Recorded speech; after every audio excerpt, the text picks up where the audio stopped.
And now Kutztown University Athletics and KUR present to you this week's edition of the Golden Bear Beat. This weekly radio program brings to you an in-depth look at the week in sports around campus, including game highlights, player and coach interviews, and an analysis of recent sporting events. Live on campus, let's send it to our host, Adam Dobrowolski.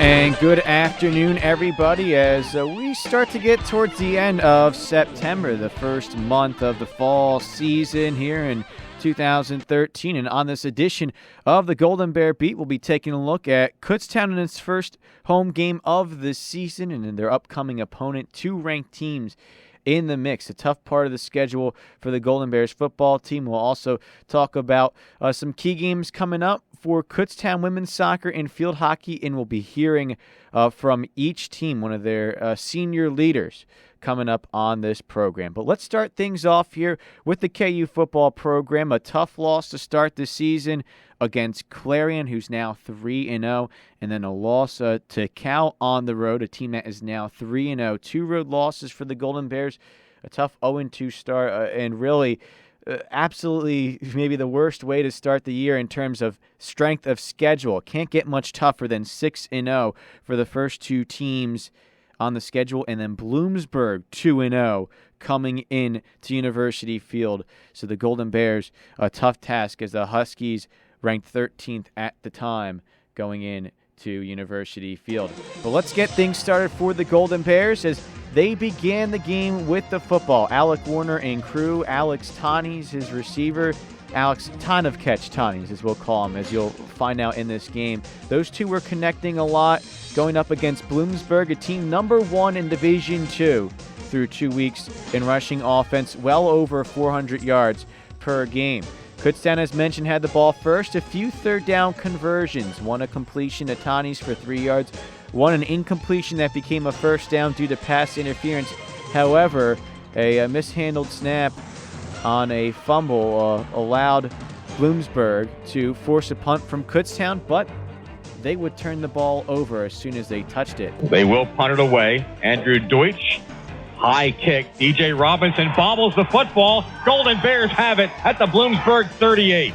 The call from Mitch Gerhart of WEEU, the Golden Bears maintain the football, and they would have, again, some key plays there early on, trying to extend the drive, take care of the clock, and Kutztown would have the first half of the first quarter with possession of the football. On a 4th and 7, Warner finding Cody Reed for 11 yards and a first down. That was down to the 24-yard line. Then on a 2nd and 9, 2 plays later, Warner doing a great job, had to roll out of the pocket, finding Tanis near sideline, 19-yard gain down to the Bloomsburg 4-yard line. 3 plays later, it's a 3rd and goal, and this time Warner finds Reed. Warner looking across the middle, pass is deflected and caught. Touchdown Golden Bears. Cody Reed. Ball was deflected about midway back into the end zone. Cody Reed on the back line pulled it in.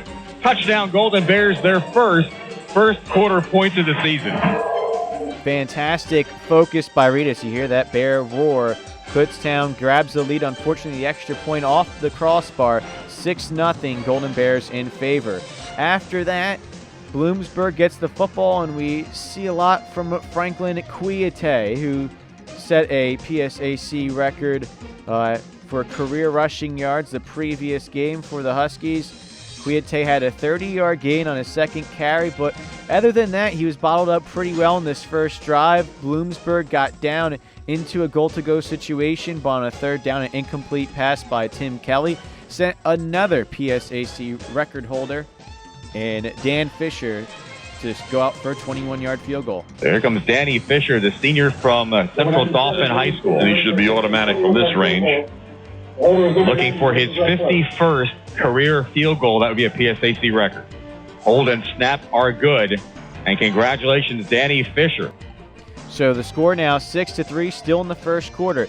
After a nice return from Curtis Wortham, got the ball to the Kutztown 36. The Golden Bears pushed the ball in the Bloomsburg territory down to the 35. Unfortunately, though, the Huskies able to force 3 consecutive incompletions. and a 4th and 3 went incomplete to Kellen Williams. It's a 6-3 lead for Kutztown through 1 against the 13th ranked Huskies. We move forward now to the second quarter. The Huskies trying to drive. They get the ball into Kutztown territory. 4th and 1. Tim Kelly able just enough to push for the first down. However, on the next play, the Golden Bears grab their first interception of the 2013 season. First down at the KU 35. Play action. Kelly hit as he throws, puts it up for grabs, and it is caught. Terrific juggling catch at the 6-yard line by the Bears as English PA with the pick. So Golden Bears keep it a 6-3 lead. Bloomsburg forced a 3-and-out, and they would bounce back. Kouyaté had a 34-yard gain negated by a holding penalty from Bloomsburg, but eventually the Huskies would get the big play. 3rd and 7 at the Kutztown 31. Kelly finds Aaron Allison for 21 yards on the next play.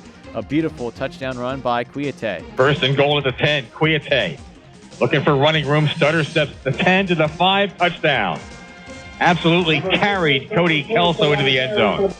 The senior back showed the patience, the cut, and then the strength to finish the run. Extra point good from the Huskies, 10-6 the lead, but the Golden Bears not finished in the half. They were able to drive down the field and be in position to score in the waning seconds of the first half. Some big plays included a 3rd and 4 catch by Tanev Tani, 6 yards and a first down to the KU 41-yard line. Later on at the Bloomsburg 37, 3rd and 12. Warner, who does he find? Cody Reed. Those two doing a great job, Tanis and Reed. They're a 1-2 duo so far for the Golden Bears this season.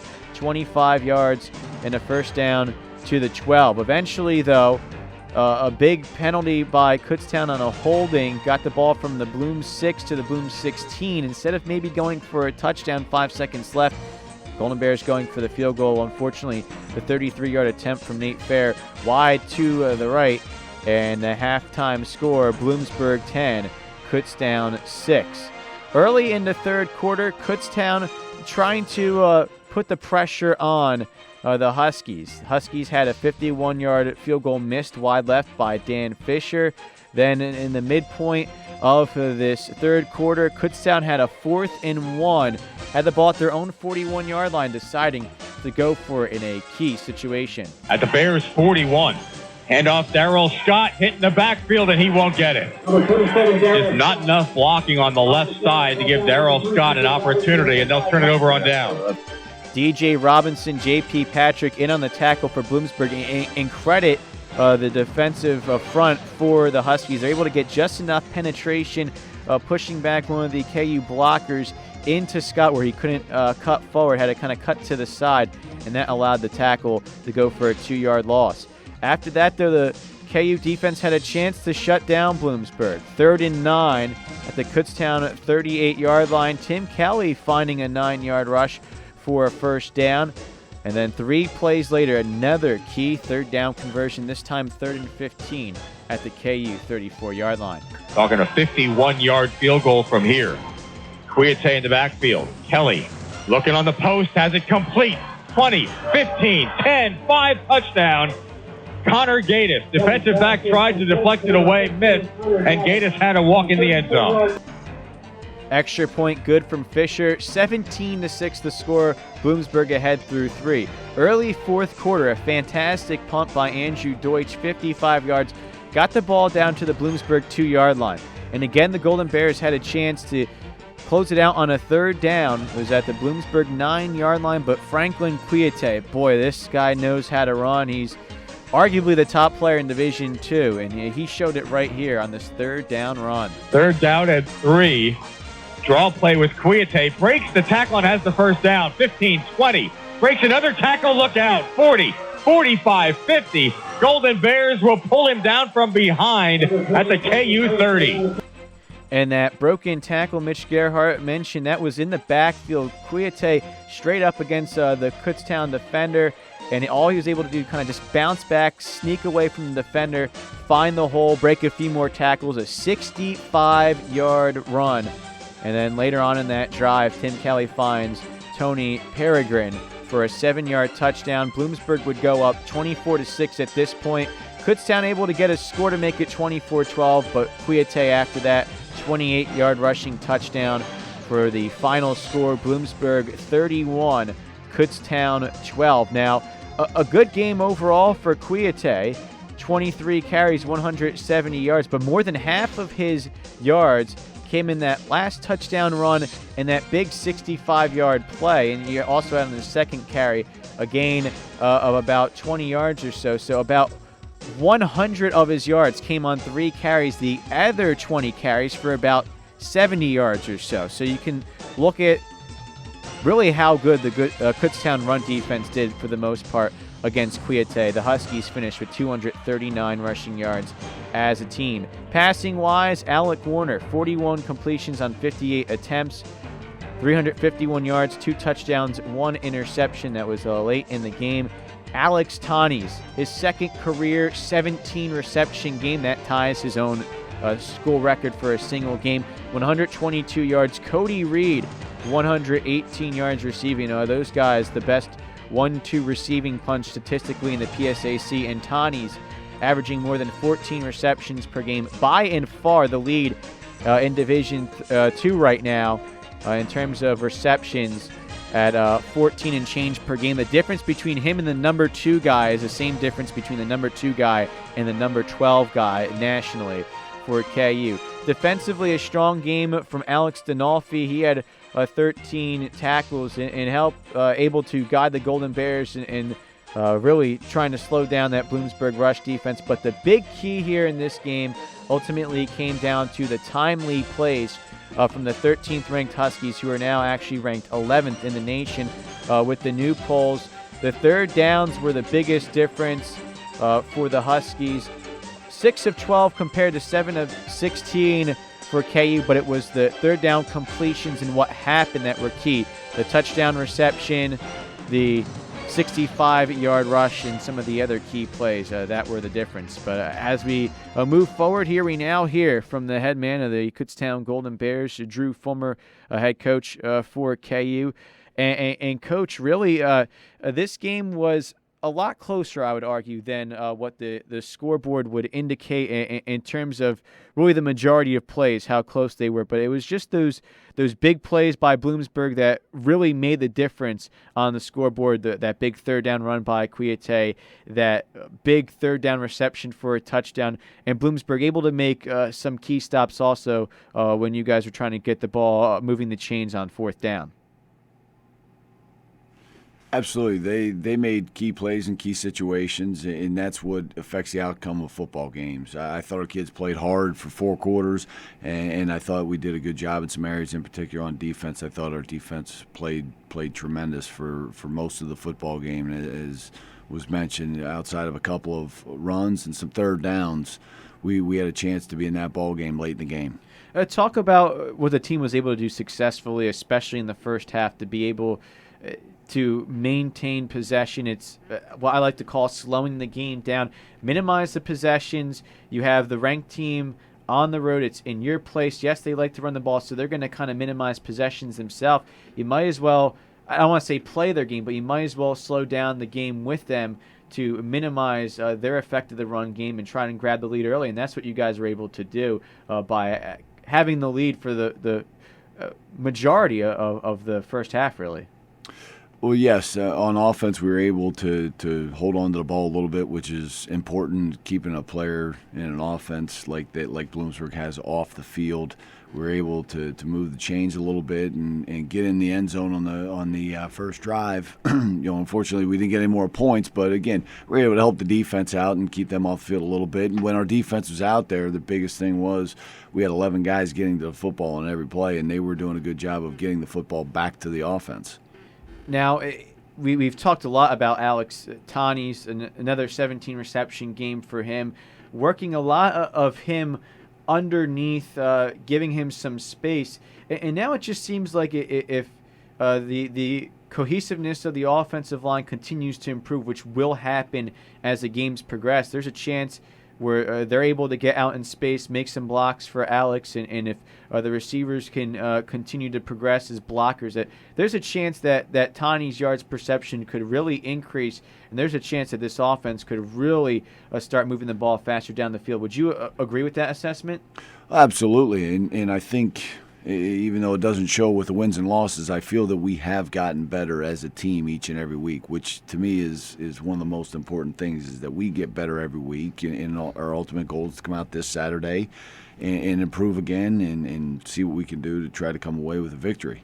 And not to be forgotten, Cody Reed, he's right up there near the top in terms of receiving yards in the PSAC, but as you mentioned, it's just a tough portion of the schedule right now. Clarion, Cal, Bloomsburg, all 3-0. Bloomsburg ranked. Well, the same thing's going to happen this Saturday night at Westchester, a 3-0 team, 19th ranked in the nation, and another dangerous team rushing the ball, another top 10 rushing offense. Westchester ranked 7th in Division II in rushing, including the individual player who's right now number 1 in all-purpose yards per game, and Rondell White. This is an experienced offense. I think all but one position, either a senior or junior. Talk about the challenges of that Westchester offense. Westchester's a great football team. Obviously, their record shows that as well. They've had a group of kids that's played together the last couple of years, and Rondell White may be as good as there is in our conference, and for that matter across the country. He's an outstanding football player, but it's not a one-man show. They're very good up front offensive line-wise. Their quarterback is a very talented player. They have another running back that's a good player, and they have some wideouts. Again, it's a team that has no holes anywhere on the offensive side of the football. Yeah, some of the things that stand out for them, they have yet to allow a sack. They're 10th in the nation and tops in the PSAC for third down conversion percentage, around 51%.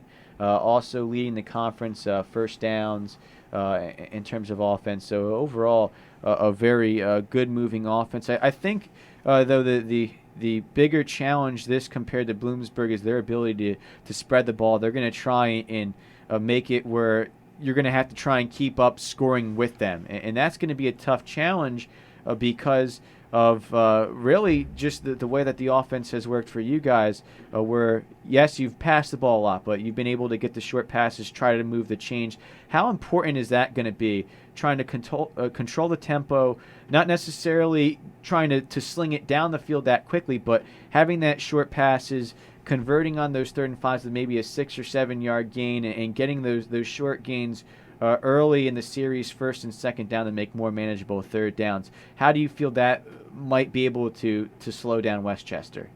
Well, the longer we can stay on the field, the more you can slow them down, as you mentioned, and it's what we're able to do in the first half of that game next week. Our ultimate goal on offense, though, isn't necessarily to possess the football for a period of time. It's to score points, and that's something that we need to do a better job of, and our kids are working hard to do so, and I believe we will get it corrected. We'll get it taken care of. But if we can chew up the clock and keep the defense off the field while we're in the process of scoring points, that's the ultimate goal and objective, because, again, every time they're on the field, there's a threat of a big play. And again, here with football head coach Drew Fulmer. Coach, on the flip side, defensively, what do the Rams bring that will challenge your offense? Because this is a crew that can make some of the big plays.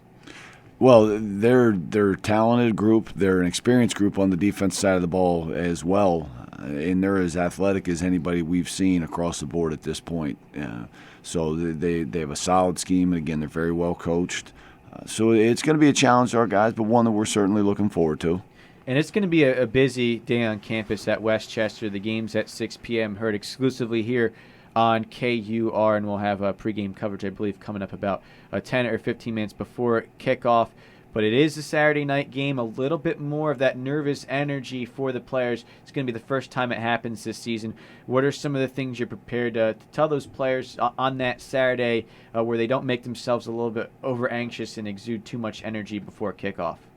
Well, the thing they need to do is, more than anything, get up in the morning, move around, get off their feet, and we'll have some things for them. Get on their feet so they're not sitting around all morning, and just try to focus on what you need to do. But also, kind of take your mind away from the game a little bit. And I know that probably sounds a little bit counterproductive to some people, but you can't start thinking about it 16 hours ahead and think nothing of it. Otherwise, by the time kickoff comes around, you're going to be mentally exhausted. I know, me personally, I get up and watch College Game Day on Saturday mornings when you have night games. I think a lot of our guys do as well, and just try to maybe watch some of the early games and then start to get yourself mentally prepared again once we come together to load the buses and eat our pregame meal. Well, it should be a fun one, Coach. Thank you once again for coming on. Thanks for having me. And again, that could be heard exclusively here on KUR Saturday at 6 p.m. Golden Bears, Golden Rams is going to be a very interesting yet challenging game for the Golden Bears. We're going to step off to break here on KUR. When we return on the Golden Bear Beat, we'll hear from senior soccer player Katie Oliveri. Stay tuned.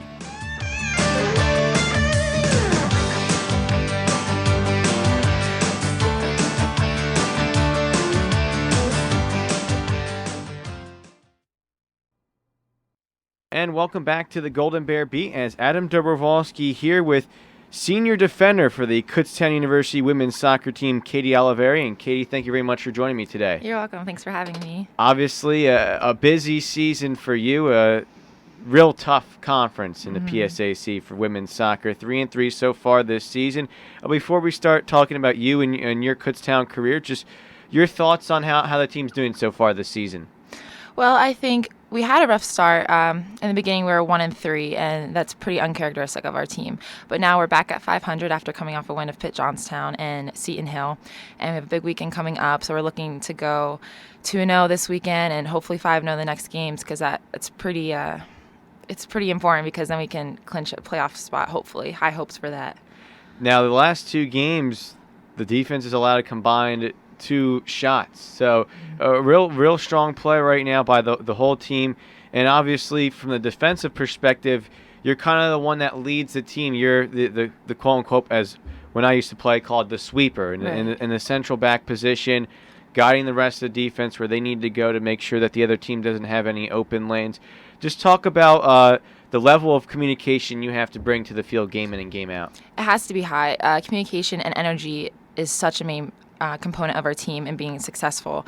You know, if I come in pumped up and the rest of the captains, it kind of lifts everyone else. So I have to take that responsibility on myself and accept that, and I do. And with defense, if we're quiet, it's never good. You know, I'm mainly responsible, because I'm a senior captain, just the one with the most experience back there, to slide and tell people when to step and just to be the voice out there. Was there anyone in particular through your time here at Kutztown that you kind of maybe have learned from or emulated from when it comes to that communication? Mm-hmm. Definitely the people who have graduated from the program. I played with Laura Hearn my sophomore year, and she was a big component on the defense because she was the captain also. And she was very vocal. And naturally, I'm not a very vocal person on the field, but because I'm a captain and because it's so vital, I have to force myself to do that. So I've kind of just picked off from other seniors in the past and their leadership, and I've just kind of tried to do the same thing. Now, growing up when you played soccer, were you more of a defensive player or offensive player, or was it a case maybe that later on you kind of just switched and said, this is the best position for me? I've always been a center midfielder my whole life. So I was recruited as a center midfielder here at Kutztown. In my freshman year, I played that position. And then during the spring of my freshman year, we still have a spring season, and coach put me at center back, and he loved me there, so that's where I've been ever since. So it's a lot different, but I think my experience in the midfield has helped me become a better center back, because I know how you want the ball when you're at center mid, and it just helps me adjust. So. Now, what ultimately made you come to Kutztown? Was it academics? Was it just the environment? What was kind of the deciding factors? Yeah, I would say a combination of the both. First off, the education here is awesome. I'm secondary ed, and we're nationally accredited here, so that was a big feature for the school. And when I came here on my visit, it was in the summer, so the campus was kind of dull, not a whole lot of people, but coach brought a lot of energy to it. He's a good salesman for the school, so I fell in love with the environment. I really liked his coaching style, how he was talking to me. I talked to some of the girls on the team, and they loved it. And so just the combination of the good academics, the outstanding soccer program, it just fell at home. What was the biggest difference that you kind of realized early on from Mifflinburg High to Kutztown Division II soccer? Huge. In my high school team, we weren't too successful, and the mentality was nothing like how it compares to here. In high school, if you were getting on someone, you would sit for a game. Here, if you're not getting on someone, holding them accountable, if you're not doing that, you'll sit for a game. So the mentality is just so much different, and the competitive atmosphere is so much higher, which I love. I'm so thankful for that because that's how we get better. In high school, we didn't really get better because there wasn't that competitive edge. There wasn't that drive from everyone. Here it's so collective, so it's awesome. And the program has been successful your time here, especially in 2011 when the school set a record for wins and it was able to make it into the NCAA regional tournament. Your thoughts on what that year has done to kind of inspire you to really push it this senior year where there's a chance to get back to that? Yeah, every year we try to make it to the playoffs and try to get an NCAA bid. And last year we made it to the playoffs, but we did not get the bid. So that was pretty disappointing because you work so hard all year long for that. And when you don't get it, it's crushing. So I don't want to make that happen this year. I definitely want to make the NCAAs. We need to make the playoffs. That's first and foremost. And, this is my last time ever that I'll be playing competitive soccer. So, I don't want to sit back. And just let it happen. I want to make it happen. So for every practice, every lifting session, I just try to bring that energy because this is the last time I'll be doing it. And how do you transfer that over to the freshmen? Because during our season preview, we talked about how there's so many recruits coming in. I think it was 16 at the time. You have so many young players, and they might be of the mentality, okay, I'm going to see what happens. But obviously for you and the fellow seniors, it's kind of like, hey, we need to get it done now. So how do you transfer over that mentality? I just try to lead by example because there's no way you can make someone realize how important it is, how crucial your senior year, what it means to you. You can't relate that, but you can try to lead by example. So by me bringing energy to every game, by getting in that tackle when everyone else is down or vice versa, it shows how much it means to you. And being a part of any sport for 4 years is pretty difficult while maintaining your grades and being in good academic standing. So I just hope that the freshmen can realize how much work we put into this program on and off season. It's a huge commitment, and I just hope they realize that and continue to work towards it. And again, Adam Dobrovolsky here with Kutztown women's soccer senior sweeper Katie Oliveri. We'll make it a little lighthearted here. What for you is kind of the go-to place here around Kutztown that you feel like you can kind of wind back and relax and have fun? Academically wise? Or academically, just going out to eat, anything around town. I like Camilo's. I like them a lot. Like that restaurant. And then on campus, I like going to the library. I'm kind of a bookworm. Hey, there's nothing wrong with that. If there was to be any outside activity around the area, maybe in Allentown or Reading, what would be your favorite place to go? I'd say any mall, any shopping area. Go to Wyomissing a lot over there, Target. Any pregame rituals that might be different from someone else? Just traditional. I always eat spaghetti the night before, carb load. I don't blame you on that. I used to do that when I played soccer. And what is your favorite aspect about Kutztown athletics in general? Not necessarily just women's soccer, but the athletic program. I just think collectively we're all pretty successful here, and we all take it seriously, and it's not just it just seems like every athlete does it wholeheartedly. Nothing is half. So, and I think that's something really to be proud of because you can't get that everywhere. And what would you say is your best experience overall from here at Kutztown if you were to say down the road, well, I went to Kutztown, the best thing about it would be? I grew mentally. I became mentally tougher, and that's usually the consensus from all seniors and upperclassmen. Whether it be through academics or athletics, you just become stronger, you grow as a person, you learn how to deal with life more effectively. And I think we would know the answer, but I have to ask, we know your major, but what are your future plans past Kutztown? I want to become a secondary education English teacher, hopefully stay near my hometown. If not, that's okay. I just want to find a teaching job and hopefully coach someday. And if you were to say in, I guess, a few words or less, what's going to be the difference for this team moving forward, whether they have success, make the playoffs, or the other thing? We don't want to talk about that, but what would be the difference? I would just say a focus, because that's been the determinant of winning or losing games so far. When we played Westchester, our focus was high, our energy was high. But when we played Shippensburg, focus and energy were all right, but quality wasn't there. So I think as long as our focus is there, everything else kind of falls into place. Thank you once again, Katie Oliveri. Very much appreciate it. Thank you. And again, that was Katie Oliveri, the senior sweeper from the Kutztown women's soccer team. And on that note, we take a look at what happened this past week for Eric Burstein's crew, the head coach of the Golden Bears. We'll hear from him shortly, some of his comments on how the team's doing and what's coming up ahead. But first, this past Saturday, the Golden Bears defeating Pitt Johnstown 3-0 with 3 goals in the first half. Hannah Fenstermacher, goal in the 12th minute. The freshman Megan Frailer would follow 11 minutes later, and then in the 30th minute, Ruby Mink with a goal. In fact, Golden Bears with a complete performance. They did not allow a shot from UPJ. It's the first shotless game on defense for the Golden Bears since 2008. We look at our athletes of the week for women's soccer. That back line, again, fantastic. Sam Basillo, Katie Miller, Katie Oliveri, Alyssa Donahue. They've allowed 2 shots in the last 2 games. What a fantastic job for them. But, of course, Megan Frailer also in the conversation. Not only did she have a goal, but an assist, both the first of her Kutztown career. Looking ahead for the Golden Bears, the ability to bounce back after the back-to-back losses to Shippensburg and Millersville. That's the big key for the Golden Bears. And so far, Eric Burstein impressed with back-to-back wins for KU. We've worked a lot, after back-to-back losses, which are rare in our program. We've worked a lot on our mentality. I think the kids can play. I think they understand the tactics. I think what's missing is that competitive edge, the desire to keep playing, the desire to keep fighting, the desire to come out early and not be flat.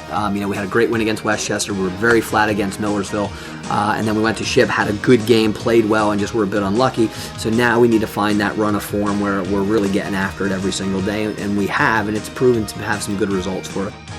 And coming up now for the Golden Bears, a big week, really, to say the least, as they close up a 4-game homestand tomorrow against Clarion, 3 p.m. on the Golden Bear Network. KU 3-3 overall, Clarion 3-1-2 in common games. KU's 2-2, Clarion 3-0-1. The Golden Bears won at Clarion last year, 1-0.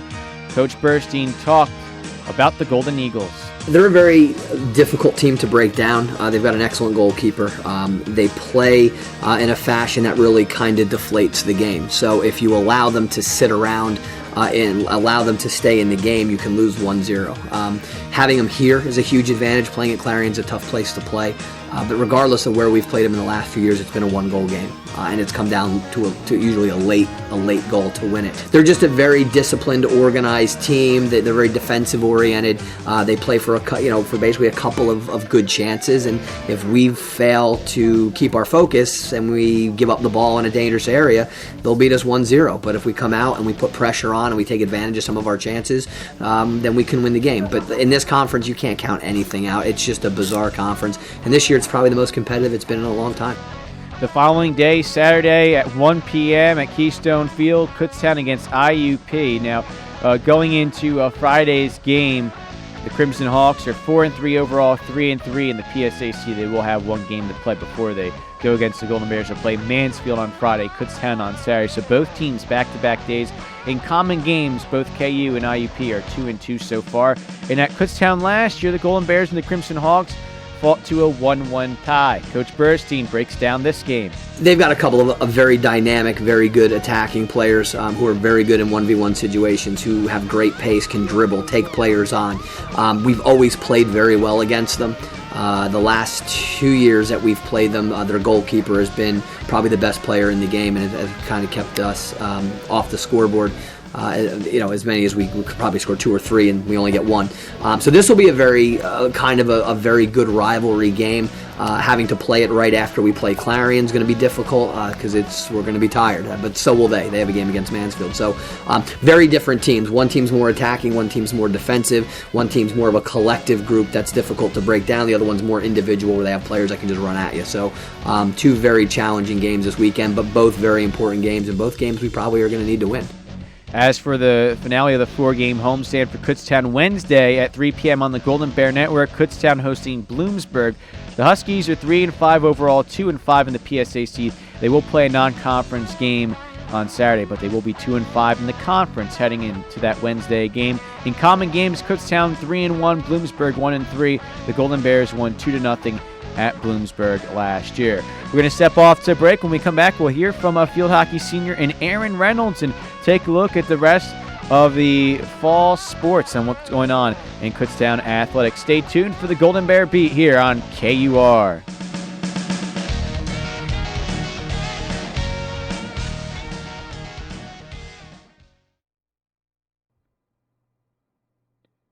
And welcome back to the Golden Bear Beat as Adam Dobrovolsky sitting down with senior midfielder for Kutztown Field Hockey, Aaron Reynolds. And Aaron, thank you very much for joining me today. Thank you.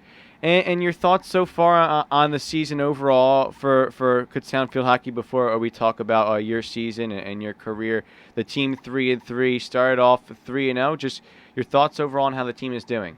I think we started out really strong. We played not as more difficult teams, so I think that gave us the 3-0. And then we played PSAC teams, so I think we need to step up our game, and hopefully this weekend we'll leave with 2 wins. And this weekend, beginning the PSAC portion of the season, although you played PSAC teams, those didn't count in the standings. Those were 4 extra games to put on the schedule. But what did you see from this team? Because this is a young team. A lot of freshmen and sophomores are playing, and you kind of are thrusted into the role as one of the seniors to really guide them along, especially your positioning, and we'll talk about that at central midfield. But what have you seen from the team so far that you can kind of get the sense that there is something to work here for the season? We just have to find out the little things, the mental things of focus, anticipation, and confidence. What do you feel, though, is really workable with this young team? I think we do have a lot of talent, and I think that showed in all of our games, but really our first 3 games. And I think, like you said, confidence and communication, I think, need to be key. And when we are down, being able to pick the team up and pick each other up as a unit and work together. Now, you obviously, playing here for 4 years, have seen the huge impact for head coach Betty Westner. She retires last year. In comes Marcy Schuing. You have kind of been the player that is considered now the centerpiece because of the changes, the little changes in the offense. It's going to revolve a lot more around you. What were you feeling? What did you do to embrace those changes in terms of what was on the field?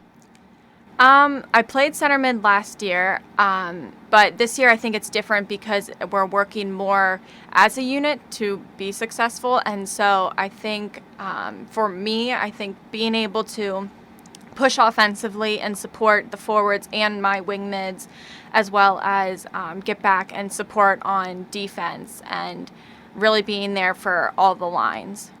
What pride do you kind of take of it when people are coming up to kind of you to get guidance on the field, where you're kind of the team leader in terms of how the offense moves? I take a lot of pride in it just because I worked really hard to get where I am today, and I think having teammates come up to me and ask whatever shows that they trust me, and I think that builds a teamwork as we go through the season. Now, what ultimately made you decide to come to Kutztown? Was it Coach Westner? Was it the atmosphere around here? Was it something where you're from York, PA? It's not really too close from home, but not too far away. What made you decide to come here? I was looking at a lot of schools, and it really came down to distance and my major. And so I'm an elementary education major, and it that just happened to work that Kutztown kind of fit, and Betty Westner recruited me and watched me play, and it all kind of fell into place, and that's how I ended up here.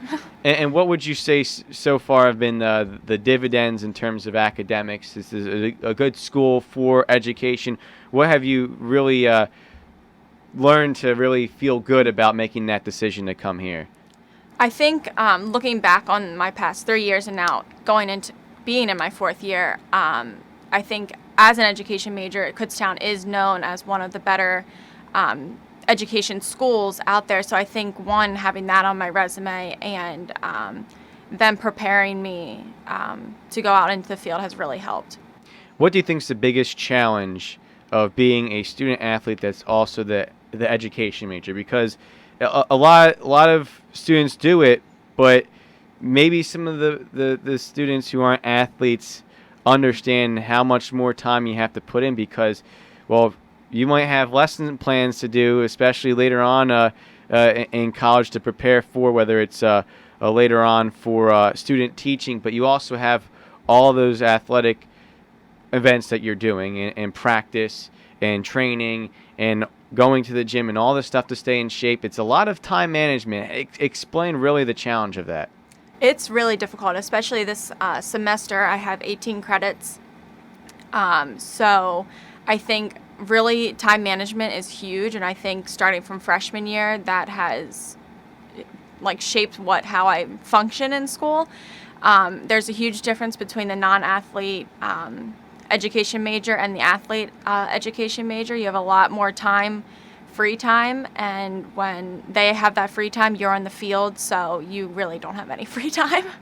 Now, we'll make this a little bit fun here before we get kind of into overall your career assessment and some of the other fun memories on the field. But what would you say here's your favorite part of Kutztown, visiting, downtown area or whatever? What's kind of your go-to place to be? My favorite place to eat, because athletes always are eating, is Bagel Bar. My roommate and I Jamie Koenig, really likes their food, and it's cheap and easy to get to. and what would you say, if anything, is different about maybe a pregame ritual for you as opposed to maybe another player? Pregame ritual, I don't really have one, actually. I kind of, I guess when other people are listening to music and stuff like that, I'm more or less focusing on the game and kind of doing my own things in my own mind, and kind of everybody else is kind of just around. If there's any other sport than field hockey, what would it be that you like to watch or play or anything like that? I played softball in high school, but I really enjoy watching football. I think it's a fun game to watch and I would assume you're an Eagles fan? Yes. Okay.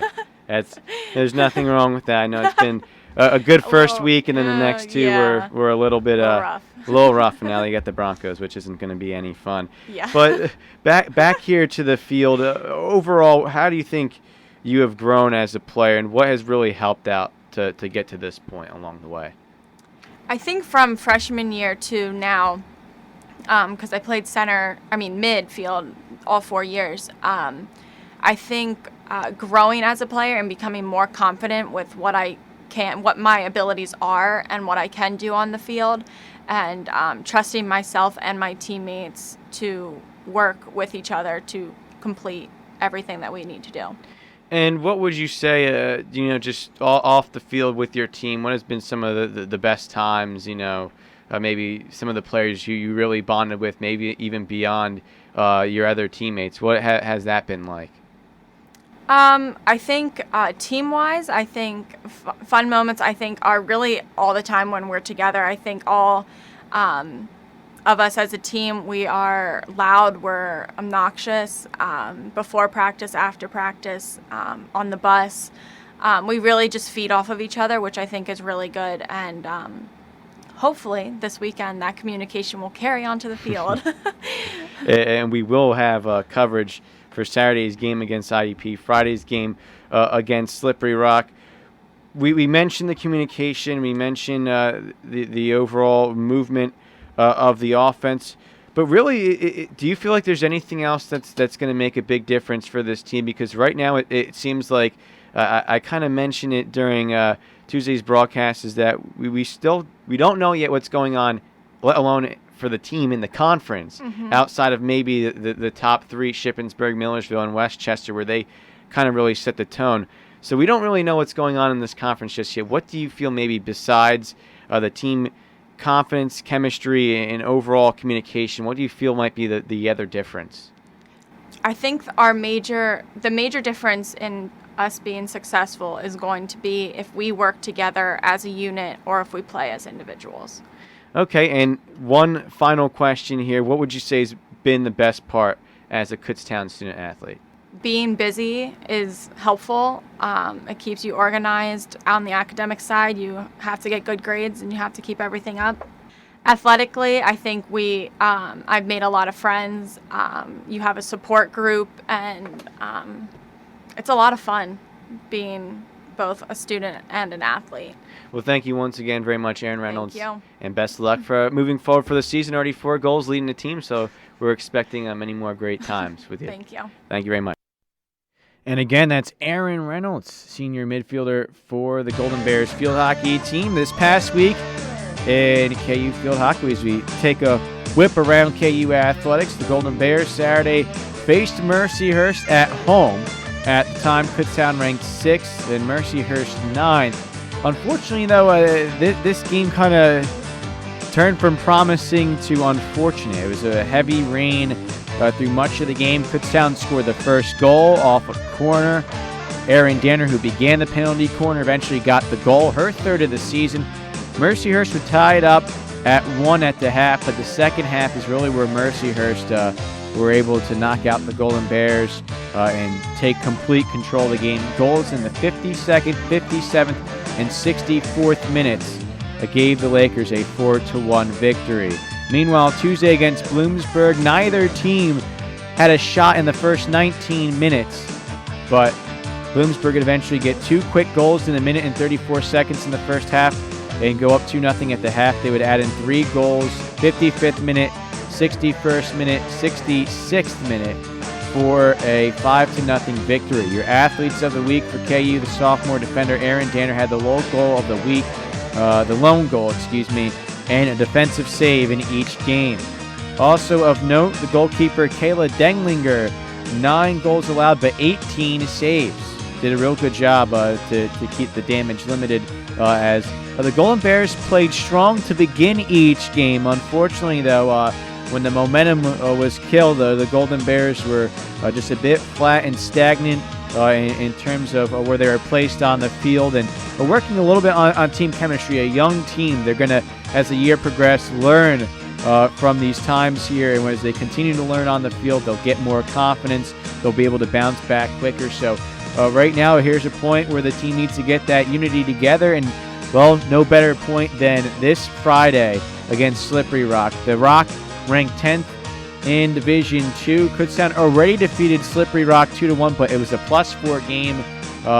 The PSAC games +4 against PSAC teams that don't count as conference games. This is the first official conference game coming Friday against Slippery Rock. Then Saturday against 1-5 IUP. That's at 1 p.m. and will be on the Golden Bear Network. Head coach Marcy Schuing talked about the PSAC weekend to come. Definitely both nutrition and rest are huge things, but also just really playing like a team and being there together, being there for the common purpose, obviously, of winning both games and being fully present, I think, is the biggest thing right now. So that will be the key for the Golden Bears moving forward 3-3 on the season, just like the KU soccer team, both with huge weekends coming up and coverage, one each of those games on the Golden Bear Network this upcoming weekend. We move now to KU volleyball, and they might have had the best weekend of any KU sport, as they had some tough games. They split 4 in West Virginia. The first 2 Friday in Wheeling, KU defeating Fairmont State 3-1, a team that they lost to the previous weekend.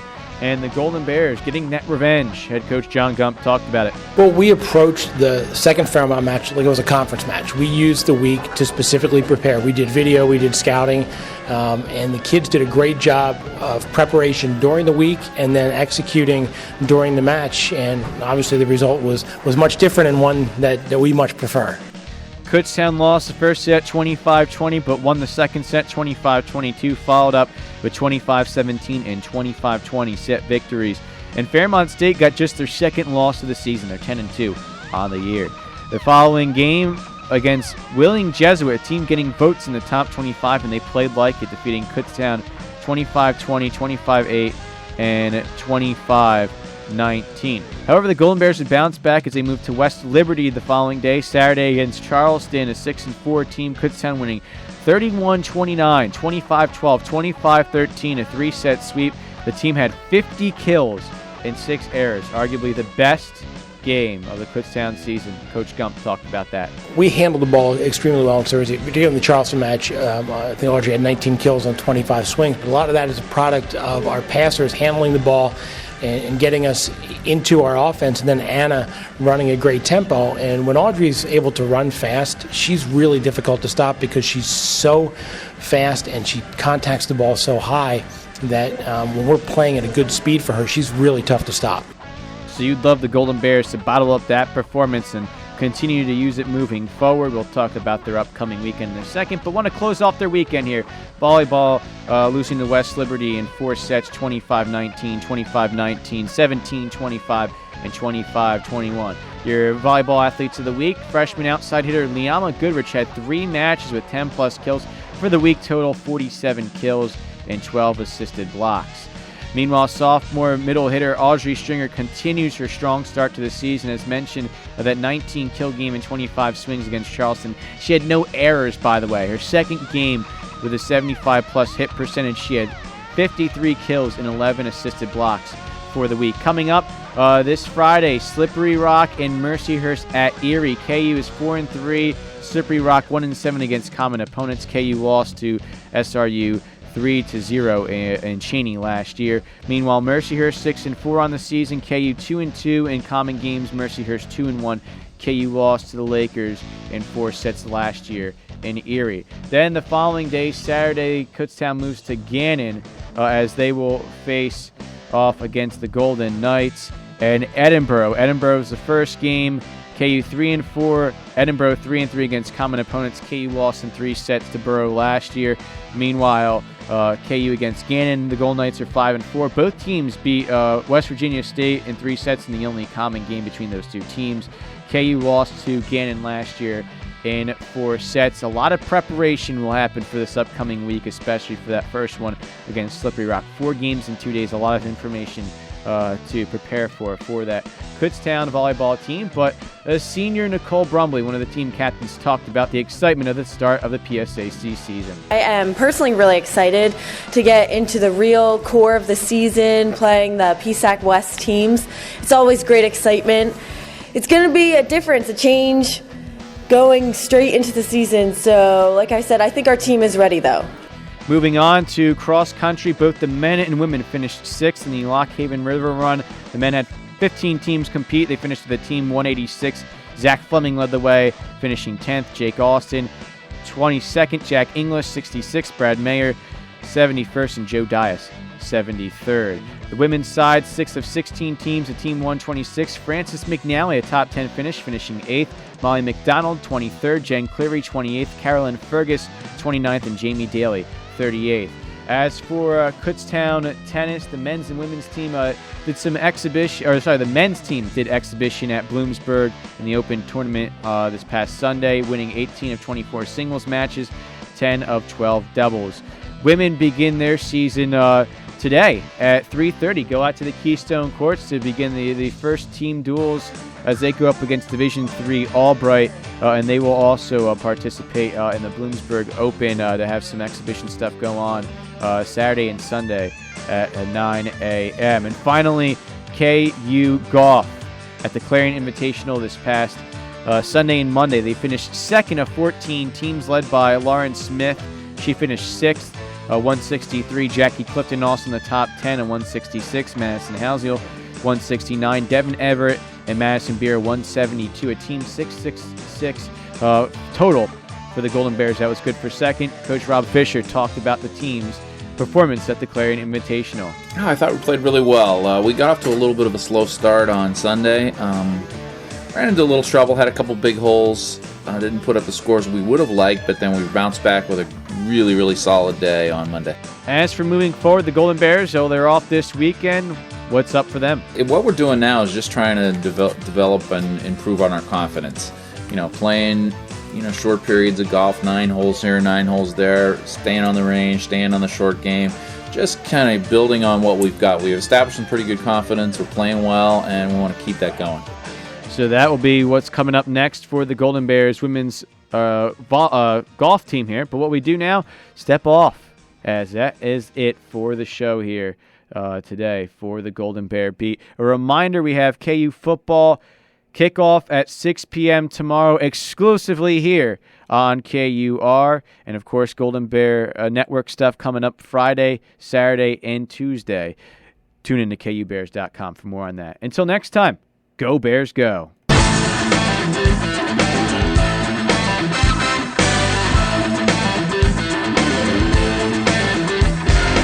Thank you for listening to this week's edition of the Golden Bear Beat. Make sure to stay updated on everything involving Kutztown University athletics at KUBears.com and tune in for weekly broadcasts every Thursday at noon on KUR.